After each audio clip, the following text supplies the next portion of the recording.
ચાલો બાળમિત્રો, બધા કેમ છો? મજામાં ને? આજે આપણે કીડી અને કબૂતરની વાર્તા સાંભળવાની છે. એક જંગલમાં સુંદર નદી વહેતી હતી. એ નદીના કિનારે એક મોટું ઝાડ હતું.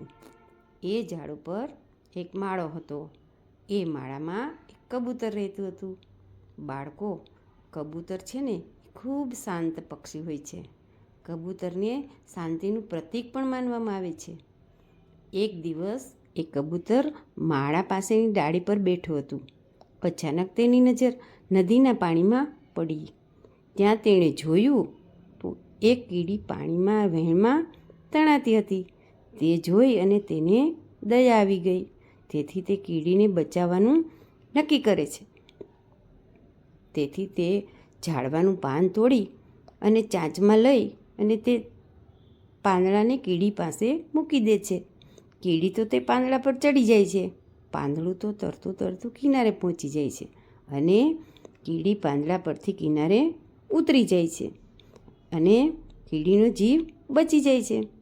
પછી એ કીડી કબૂતર પાસે જાય છે અને કબૂતરનો આભાર માનતા બોલે છે કે કબૂતરભાઈ, તમે મારો જીવ બચાવ્યો, તેનો બદલો હું જરૂર વાળીશ. કબૂતરભાઈ કહે છે, એમાં બદલો નહીં વાળશો તો ચાલશે, પણ તું મારી મિત્ર બનશે તો મને ખૂબ ગમશે.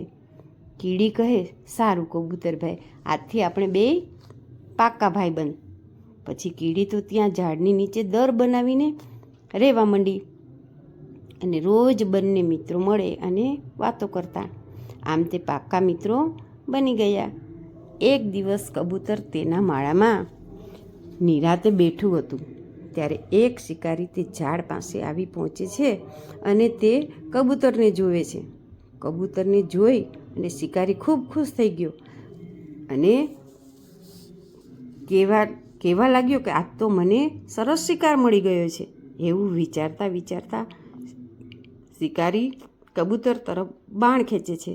કબૂતરનું ધ્યાન શિકારી તરફ હતું નહીં, પણ કીડીનું ધ્યાન છે ને એ શિકારી તરફ હતું.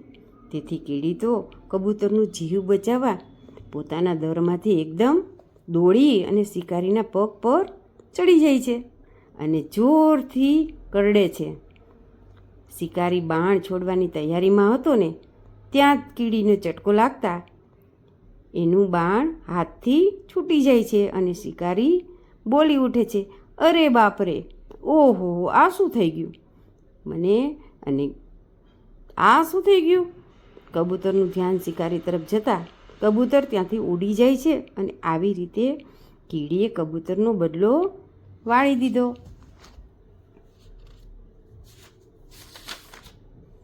આ બધું શિકારી પણ શિકાર ન મળતા જતો રહે છે. થોડી વાર પછી કબૂતર કીડી પાસે આવે છે અને કહે છે, કીડી બહેન, તમે મારો જીવ બચાવ્યો તે માટે તમારો ખૂબ ખૂબ આભાર. કીડી કહે, એમાં આભાર શાનો કબૂતરભાઈ? તમે મારો જીવ બચાવ્યો હતો, તેથી તમારો જીવ બચાવવામાં મેં નાનો એવો પ્રયત્ન કર્યો.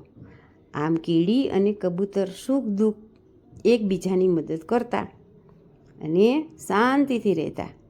આ વાર્તામાંથી એ શીખવા મળે કે મુશ્કેલીના સમયે એકબીજાને મદદ કરવી જોઈએ અને પ્રેમથી રહેવું જોઈએ. આવજો, ફરી મળશું એક નવી વાર્તા સાથે.